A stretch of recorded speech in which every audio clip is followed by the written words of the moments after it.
కూడా నమస్కారం తెలుపుకుంటూ ఈరోజు ఈ ఎన్నికల ప్రచారం మాండుటి ఎండలో కూడా ఇంత ఉత్సాహంగా పాల్గొన్నటువంటి ప్రతి ఒక్కరికి కూడా హృదయపూర్వకమైనటువంటి కృతజ్ఞతలు తెలుపుకుంటున్నా.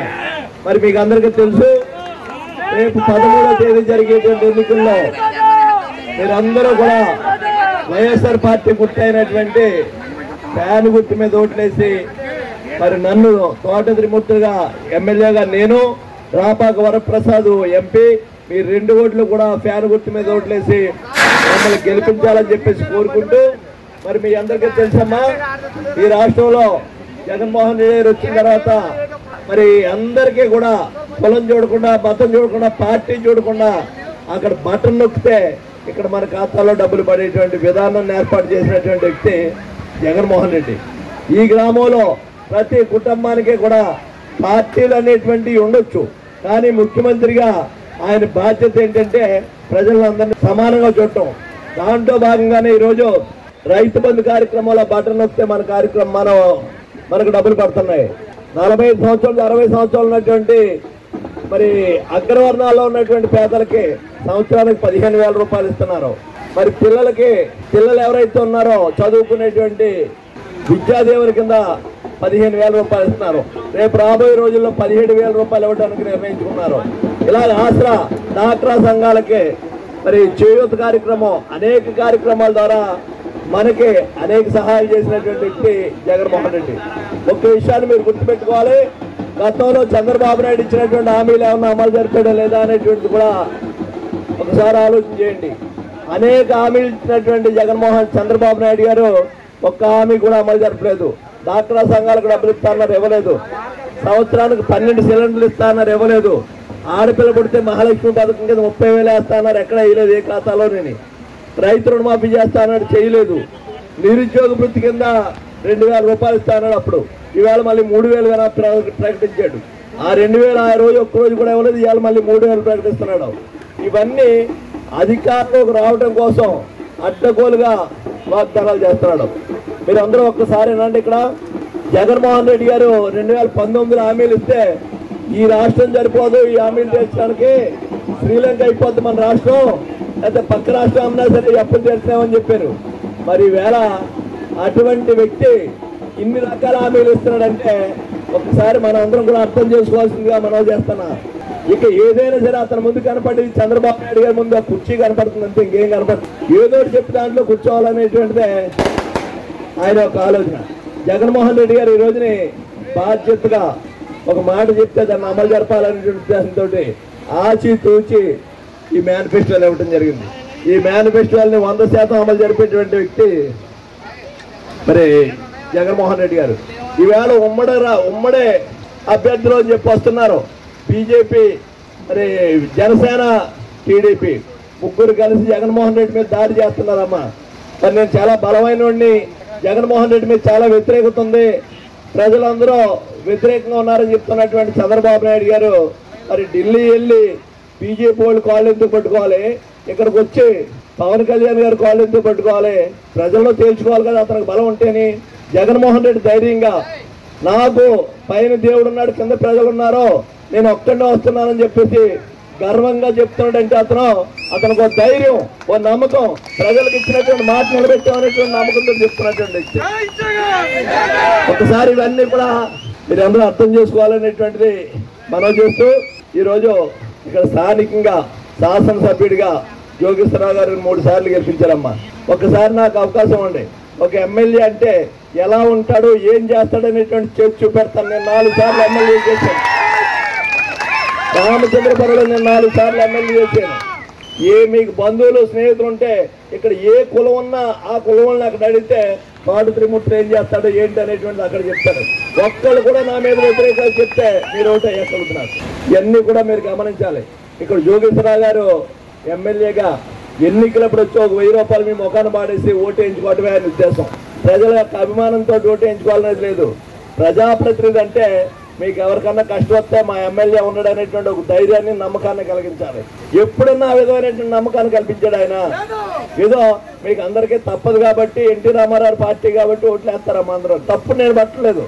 కాపోడు ముఖ్యమంత్రి అవ్వాలని నేను కోరుకుంటాను, అలాగే కమ్మోడు ముఖ్యమంత్రి అవ్వాలని మీరు కోరుకుంటారు, ఇంకో బీసీ ముఖ్యమంత్రి ఎవరి కులాన్ని వాళ్ళు వదులుకోమని చెప్పట్లేదు. కానీ వాళ్ళ వల్ల మనకి ఏం జరుగుతుంది అనేటువంటిది మాత్రం ఒకసారి ఆలోచన చేయాలి తల్లి. మనం నమ్ముకున్నటువంటి వ్యక్తులు, మనం నమ్ముకున్నటువంటి నాయకులు ఏం చేస్తారనేటువంటిది ఒకసారి చూడాలి. కరోనా వచ్చే 2 సంవత్సరాలు అల్లకొల్లలో అయిపోయింది. ఏ రోజన్నా మీ ముఖం చూసాడమ్మా మీ దగ్గరకు వచ్చాడా? మీరు ఎలా ఉన్నారనేటువంటిది ఒక ఎమ్మెల్యేగా అధికార పార్టీ కాపోయినప్పటికీ ప్రజలు ఇచ్చినటువంటి అధికారం ఉంది అతని దగ్గర. రాజ్యాంగపరంగా ఎమ్మెల్యే వచ్చి నా ప్రజలు ఎలా ఉన్నారో, నేనేం చేయాలి, వీళ్ళకి ప్రభుత్వం చేత ఏ విధంగా పనిచేయించాలనేటువంటి కనీస ఆలోచన కూడా లేదు. ఇంటింటికి వదలకుండా 1000 రూపాయలు 1500 డబ్బులు ఇచ్చినటువంటి వ్యక్తి కరోనాలో ఒక కుటుంబానికి ఒక 5 కేజీల బియ్యం అనేది అతను రైస్ మిల్ ఉంది. 5 కేజీల బియ్యం అంటే అంతా 150 రూపాయలు ఖరీదు. ఎలక్షన్ వస్తే ఓటుకి 1000 రూపాయలు 1500 ఇచ్చేటువంటి వ్యక్తి ఆ ఏళ్ళ ఓట్ల కోసం ఇస్తాడు. ఈవేళ నా ప్రజలని చెప్పేసి కనీసం కష్టాల్లో ఉన్నప్పుడు నేను ఉన్నానని చెప్పలేనటువంటి ప్రజాప్రతినిధి ఎమ్మెల్యేగా ఉంటే లేకపోతే ఏంటమ్మా మీకు? ఈ గ్రామానికి 3 సార్లు ఆయన పోటీ చేస్తే 3 సార్లు ఎమ్మెల్యే అయ్యాడు. 3 సార్లు కూడా ఈ గ్రామం నుంచి ఆయనకే మెజార్టీ ఇచ్చారు మీరు అందరూ. ఈ గ్రామానికి ఏం చేశాడనేటువంటి ఒకసారి ఆలోచన చేయండి. అశోక్ భార్య సర్పంచ్ అయిన తర్వాత ఈ గ్రామానికి అనేక అభివృద్ధి కార్యక్రమాలు చేశాం. 6,50 లక్షల రూపాయలతో ఈ గ్రామాన్ని అభివృద్ధి చేశాం. మెయిన్ రోడ్డు ఎలా ఉండేది చూసాం. మేము వచ్చాక మెయిన్ రోడ్డు వేయించాం. ఈ గ్రామంలో సచివాలయం కట్టించాం. కాలనీకి ఏ విధంగా కాలనీలో ఏ విధంగా పనులు చేసాం. మన ఎదురుగా ఉన్నటువంటి స్కూల్ చూడండి ఏ విధంగా కట్టించాం. అంటే ఈ పనులు ఆయన ఎందుకు చేయలేకపోయాడు ఆ రోజు. కేవలం ఎన్నికల్లో ఇది ఎవరన్నా వచ్చి నాకు ఈ పని ఎందుకు చేయలేదని అడిగితే, అమ్మా ఉత్తరేగానే ఓటేసావా, నువ్వు డబ్బులు ఇచ్చుకోకుండా ఓటేసావా అని అడుగుతాడు ఆయన. 1000 రూపాయలు వచ్చి ఓటేసారని అడుగుతున్నాడు ఆయన. పేదవాడి యొక్క బలహీనతని అసరాగా చేస్తున్న ఆయన అధికారంలోకి వస్తున్నాడు. అంతేగాని ప్రజల అభిమానంతో ఓట్లు ఎత్తా ఆయన రావట్లేదమ్మా. మొన్న రాత్రి జరిగినటువంటి జోగేశ్వరరావు గారు వచ్చి ఇక్కడికి ఈ గ్రామంలో ప్రచారానికని వస్తే ఆ ప్రచారంలో వైఎస్ఆర్ పార్టీ వ్యాన్ కూడా ఒకటి తిరుగుతుంటే ఆ ప్రచారంలో ఉత్సాహంగా ఉన్నటువంటి కుర్రోళ్ళందరూ ఆ ఫ్లెక్సీస్ చింపేశారట. ఆ వ్యాన్ కూడా ఆ ఆటో కూడా ఈ గ్రామంది కావడంతో గ్రామస్తులందరూ అడిగితే అడ్డు వచ్చినట్టు తొక్కించిపోవడం అని చెప్పాడట. ఒక ఎమ్మెల్యేకి అది పద్ధత? అదే ఆ స్థానంలో ఏంటంటే అశోక్ ఏదైనా ఫ్లెక్సీ చింపించేస్తే నన్ను అడిగితే అశోక్ తరపున నేను క్షమార్పణ చెప్తున్నానని చెప్తాను నేను. నా మనసు తప్పు చేశారు కాబట్టి. అంతేగాని అడ్డు వచ్చినట్టు ఎక్కించిపోవడం అని చెప్తాం అనేటువంటిది అంటే దీన్ని బట్టి ఎంత అసహనం ఫీల్ అవుతున్నాడు అనేటువంటి చూడండి. అతనికి జరగబోయేటువంటి సినిమా కళ్ళ ముందు కనపడిపోతుంది. నేను ఓడిపోతున్నానని తెలుస్తుంది కాబట్టి తట్టుకోలేనటువంటి పరిస్థితి ఉంది. జోగేశ్వరరావు గురించి ఒకే ఒక మాట చెప్తాను నేను. జోగేశ్వరరావు అన్నవాడు ఒక మేడి పండు, చాలా కలర్ఫుల్ గా అందంగా కనపడుతుంది, కానీ తినటానికి పనిచేసేది కాదు. నేనే తోట త్రిమూర్తులు అనుకున్నవాడు ఒక యాపిల్ పండు, కొంచెం వంకరగా ఉంటుంది, రంగు తక్కువ ఉండొచ్చు, కానీ తినటానికి ఉపయోగపడుతుంది.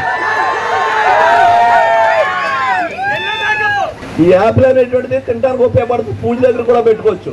కానీ ఆ మేడిపండు ఎంత రంగు ఉన్నప్పటికీ బయట పాడేసేదే కానీ తినడానికి పనిచేయదు. అతని యొక్క విధానం, అతని రంగు, అతని కలర్ ఆ రకంగా కనపడుతుంది. అతను నిశ్చయింటో అతను పొట్టలో పురుగులు ఉన్నాయా లేదా అనేది ఇప్పుడు తెలుస్తుంది అన్నమాట. ఓడిపోతున్నాం అనేటువంటి తెలిసింది కాబట్టి ఇప్పుడు బయటపడుతున్నాయి ఆ పురుగులన్నీ. ల్యాండ్ టైట్ల గురించి చెప్తారంటే మీ పొలాలన్నీ మీ ఆస్తులన్నీ జగన్మోహన్ రెడ్డి తీసుకెళ్ళిపోతాడని చెప్పేసి. అన్నం తింటున్నాడా, గడ్డి తింటున్నాడా, మంచి చెడ్డ ఏమైనా ఉందా మనిషికి? మన ఆస్తులు మన తాత ముత్తాతల నాడు వచ్చినటువంటి ఆస్తులు ఎవడ బాబు తరం తీసుకెళ్ళిపోవడానికే తప్పుడు ప్రచారం చేస్తున్నారు, తప్పుడుగా మాట్లాడుతున్నారు ఇవన్నీ. ఒకప్పుడు రెవెన్యూ వాళ్ళు ఇచ్చినటువంటి పట్టాల మీద చంద్రబాబు నాయుడు ముఖ్యమంత్రి ఉంటే చంద్రబాబు నాయుడు ఫోటో వేశారు, రాజశేఖర రెడ్డి ఉంటే రాజశేఖర ఫోటో వేశారు. ఇవాళ జగన్ గారు ఫోటో రెవెన్యూ పరంగా వేస్తున్నారు.